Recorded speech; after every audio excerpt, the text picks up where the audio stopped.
ጠቅላይ ሚኒስትር አብይ አህመድ ስለ ቀይ ባህር ያደረጉት ንግግር ቅዠት ስትል ያጣጣለችው ኤርትራ መሪዋ ወደ ግብጽ ማቅናታቸው ተገለጸ። የኤርትራው የማስታወቂያ ሚኒስትር የማነ ገብረ መስቀል የብልጽግና የአሰብ ቅዠት ከጊዜ ወደ ጊዜ እየተባባሰ ይመስላል በማለት የኢትዮጵያ መንግስት ሲወነጅሉ፣ ፕሬዝዳንት ኢሳያስ አፈወርቂ ደግሞ ወደ ግብጽ ተጉዘዋል። ጠቅላይ ሚኒስትር አብይ አህመድ ከቀይ ባህርና ከኤርትራ ጋር በተያያዘ ውጊያው ከተነሳ ውጤቱ ግልጽ ነው፣ ያለን አስተማማኝ አቅም ነው፣ ማንም አያቆመንም ሲሉ ማስጠንቀቃቸው ተከትሎ የኤርትራ የማስታወቂያ ሚኒስትር ምላሽ ሰጥተዋል። በሌላ በኩል ፕሬዝዳንት ኢሳያስ ለ5 ቀናት ይፋዊ የስራ ጉብኝት ዛሬ ሐሙስ ጥቅምት 20 2018 ዓ.ም ረፋድ ላይ ወደ ግብጽ ተጉዘዋል። የአቶ የማነ በኤክስ ገጽ ላይ በፕሬዝዳንት አብደል ፈታህ አልሲሲ ግብዣ ፕሬዝዳንት ኢሳያስ አፈወርቂ ወደ ግብጽ አቅንተዋል። የጋራ ጠቀሜታ ባላቸው የሁለትዮሽ ቀጠናዊና ዓለም አቀፋዊ ጉዳዮች ላይ ውይይት ያደርጋሉ ሲል አስፍረዋል። የማስታወቂያ ሚኒስትሩ የፕሬዝዳንት ኢሳያስን የግብጽ ጉብኝት ይፋ ከማድረጋቸው አስቀድሞ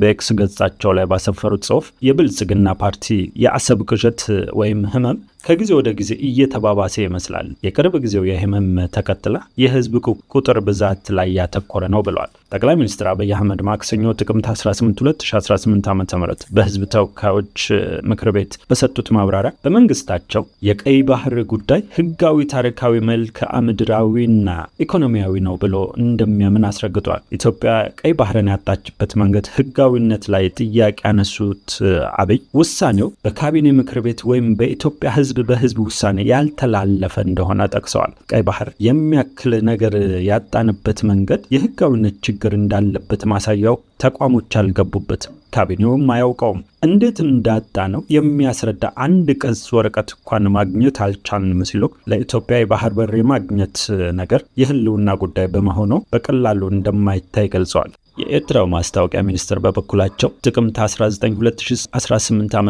በኤክስ ገጻቸው ባሰፈሩት ጽሑፍ እንደተነገረን ከሆነ በኢትዮጵያ ከተሞች ከሚኖረው ህዝብ አንጻር የኤርትራ አሰብ ነዋሪዎች ውስን ናቸው ብለዋል። አያይዘውም ይህ የብልጽግናን የተንሸዋረረ ስሌት ፍትሐዊ ገጽታ ያላብሳል ሲል ከሰዋል። በምክር ቤት በነበረው ንግግር አሰብን ከተሳካ በድርድር ካልሆነ ግን በወታደራዊ ወረራ ለመያዝ ተነስቷል ሲሉ የየማነ ጠቅላይ ሚኒስትሩን ንግግር ኮንነዋል። አብይ መንግስታቸው የባህር በር ማግኘት ጥያቄ በህጋዊና በንግግር ሊፈታ ይችላል የሚል ሀሳብ እንዳለው ጠቅሰው በፍጹም የውጊያ የመሻት የለንም ብለዋል። አያይዘውም ዓለም አቀፍ ማህበረሰብ ይህንን ጉዳይ በተመለከተ እንዲያሸማግል ጥሪ አቅርበዋል። ለአሜሪካ፣ ለቻይና፣ ለራሽያ፣ ለአውሮፓ፣ ለአፍሪካ አሁን በተከበረው ምክር ቤት በመግለጽ የሚፈለገው ነገር የኢትዮጵያ የቀይ ባህር አክሰስ ጉዳይ አይቀሬ ስለሆነ ቅድሚያ የምንሰጠው ሰላምና ንግግር ስለሆነ እባካችሁ ሸምግሉንና መፍትሄ አምጡልን ብለዋል። ዓለም አቀፉ ማህበረሰብ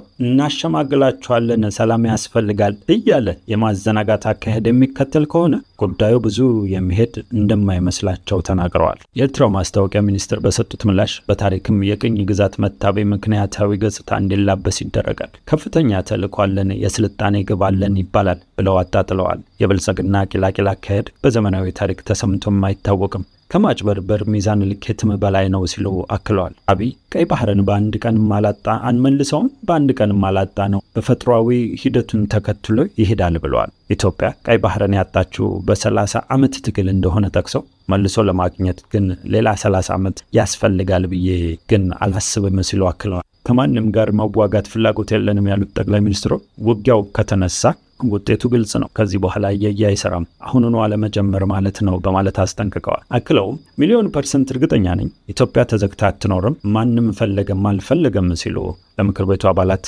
አቋማቸውን ገልጸዋል። ከጊዜ ወደ ጊዜ እየተካረረ በመጣው የኢትዮጵያና የኤርትራ የቃላት ውጊያ የቀይ ባህር ጉዳይ ዋነኛ ማጠንጠኛ ሆኖ ቆይቷል። የትግራይን ጦርነት ካስቆመው ፕሪቶሪያ ስምምነት በኋላ በሁለቱ ሀገር መካከል ያለው ግንኙነት ክፉኛ ሻክሯል። ኢትዮጵያ የባህር በር ፍላጎቷን ይፋ ካደረገች በኋላ ኤርትራ ከኢትዮጵያ ጋር በህዳሴ ግድብ ምክንያት ውዝግብ ውስጥ ከምትገኘው ግብጽ ጋር የጠበቀ ግንኙነት የፈጠሩ ሲሆን ሶማሊያን ጨምረው የሶስትዮሽ የጋራ ትብብር መመስረታቸው ይታወቅ። በኢትዮጵያና በግብጽ መካከል ላለፉት 15 ዓመታት የውዝግብ ምክንያት ሆኖ የቆየው ታላቁ የኢትዮጵያ ህዳሴ ግድብ ግንባታ ከተጠናቀቀ በኋላ ግብጽ በከፍተኛ የባለስልጣናቷን አማካኝነት በኢትዮጵያ ላይ የምታቀርበውን ክስ አጠናክራ ቀጥላለች።